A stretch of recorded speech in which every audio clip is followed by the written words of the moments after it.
I'm originally from Minnesota in the US, and I spent about 20 years working in the corporate world, not thinking that this lifestyle of full-time travel was an option for me actually.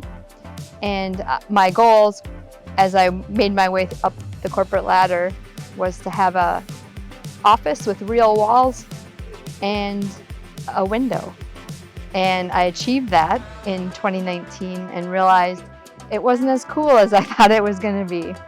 So I started making lifestyle changes to enable me to travel at least for 12 months around the world, wherever I wanted to go, without worrying about finances. And then I went, had a conversation with my leadership at work to see if I could work remotely on a full-time basis while I traveled, so I could still keep my job, but I ended up that not being an option. And so I just took off and said, I'm going to travel then for at least a year. So that's what I did in August of 2020, and I'm still traveling full-time.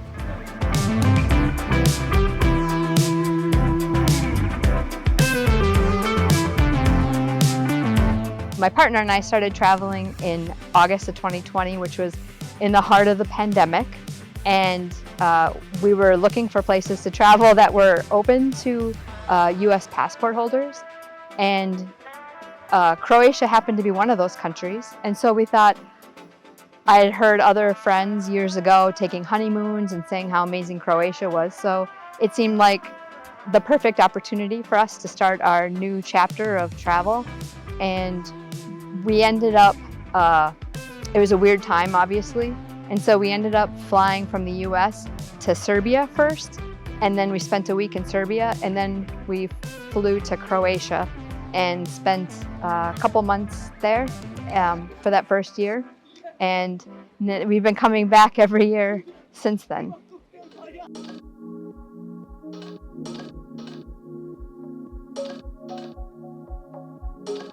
We actually originally came to Dubrovnik because in 2020, in October 2020, we were spending the month in Makarska, and we heard about this Digital Nomad Visa conference that was happening in Dubrovnik, and we thought, we're so close, we have to go. And I don't even know what it means or anything, but I just knew we had to go. So we made the bus ride down here, and that's where we just met a lot of local people and kind of got connected with the digital nomad community and the people that were spearheading this effort for the Digital Nomad Visa. So that was really the pivotal starting point for us to come to Dubrovnik.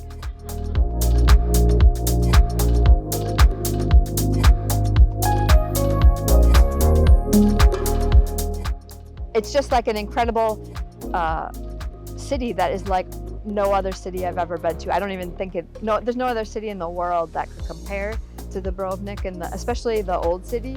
But probably my favorite is the lifestyle that we've had here. It's very chill, laid back, and I love just spending time in the sea.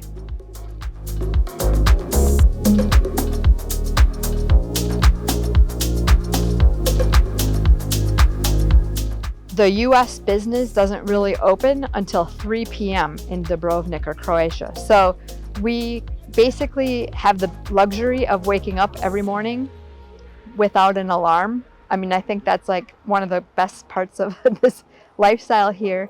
And then you can have more of a leisurely morning. You can go visit a local cafe and talk about your day, or meet other locals that are there, right? You start to make friends if you keep going to the same cafes all the time. And then have lunch, or go back, maybe do a little bit of work, or you could go swim in the sea or go for a hike locally, and then just really enjoy the best part of the day. And then when 3 o'clock rolls around, it's time to work. And so then we head back to our accommodation and log in and take our calls and just do that, synchronous work that we have to do with the people back in the US.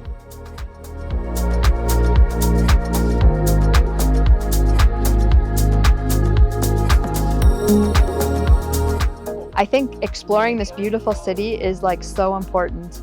I would the only caution would be to make sure that you recognize and do some research on this area. There's so much to see and so much to do, but it can be a little bit expensive because of the popularity for tourism. So just be prepared for that. But otherwise, I think it's a growing city that is trying to attract digital nomads and create more of that community. So any digital nomads that want to come and explore the city will also have a welcoming community to participate in and enjoy the city with other digital nomads.